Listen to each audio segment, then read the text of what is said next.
ಭ್ರಷ್ಟಾಚಾರ, ಬೆಲೆ ಏರಿಕೆ, ಇದು 1.5 ವರ್ಷದ ಇವರ ಕಾರ್ಯವಿಧಾನದ ಅವಲೋಕನ ಅಂತ ನಾವು ಹೇಳ್ಬೋದು.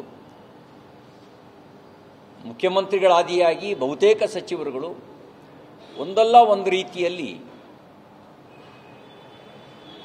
ಹಗರಣಗಳಲ್ಲಿ ಸಿಲುಕಿಕೊಂಡಿರೋದು.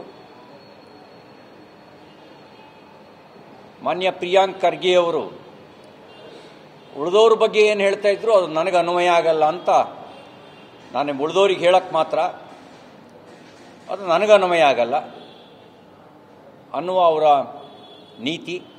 ನಾನು ಪ್ರಿಯಾಂಕ್ ಖರ್ಗೆ ಅವರಿಗೆ ವಿನಂತಿ ಮಾಡ್ತೇನೆ, ನೀವು ಈಶ್ವರಪ್ಪನವರ ಮೇಲೆ ಆಪಾದನೆ ಬಂದಾಗ ಏನು ಮಾತಾಡಿದ್ರಿ ಅಂತ ಒಮ್ಮೆ ನೆನಪು ಮಾಡ್ಕೊಳ್ಳಿ. ನೀವು ಹೇಳಿದ್ರಿ ಒಬ್ಬ ಸಾಯುವ ನಿರ್ಧಾರ ತೆಗೆದುಕೊಳ್ತಾನೆ ಅಂತ ಹೇಳಿದ್ರೆ ಎಷ್ಟು ಮನಸ್ಸನ್ನ ಕಟುವಾಗಿ ಮಾಡಿಕೊಂಡು ಸಾಯುವ ನಿರ್ಧಾರ ತೆಗೆದುಕೊಳ್ತಾನೆ. ಈ ಸಾವಿಗೆ ಹೊಣೆ ಈಶ್ವರಪ್ಪನವರೇ, ಅವ್ರನ್ನ ವಜಾ ಮಾಡಬೇಕು ಅಂತ ಹೇಳಿದ್ರಿ.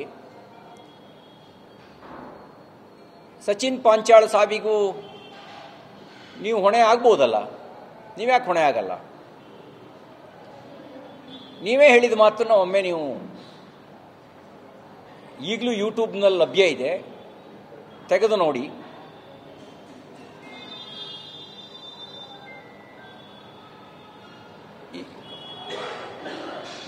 ಒಂದು ರೀತಿಯಲ್ಲಿ ಒಂದೊಂದು ಜಿಲ್ಲೆನೂ ಒಬ್ಬೊಬ್ಬರು ರಿಪಬ್ಲಿಕ್ ಆಫ್ ಬನಾನಾ ರಿಪಬ್ಲಿಕ್ ಥರ ಮಾಡ್ಕೊಂಡ್ಬಿಟ್ಟಿದ್ದಾರೆ. ಒಂದು ಕಲಬುರ್ಗಿ ರಿಪಬ್ಲಿಕ್ಕು, ಇನ್ನೊಂದು ಬೆಳಗಾಂ ರಿಪಬ್ಲಿಕ್ಕು, ಇನ್ನೊಂದು ಕನಕ್ಪುರ ರಿಪಬ್ಲಿಕ್ಕು, ಹೀಗೆ ಒಂದೊಂದು ಜಿಲ್ಲೆನ ಒಬ್ಬೊಬ್ಬರು ರಿಪಬ್ಲಿಕ್ ಮಾಡ್ಕೊಂಡ್ಬಿಟ್ಟಿದ್ದಾರೆ. 2025ರಲ್ಲಾದರೂ ಕೂಡ ಕಾನೂನು ಎಲ್ರಿಗೂ ಸಮಾನವಾಗಲಿ,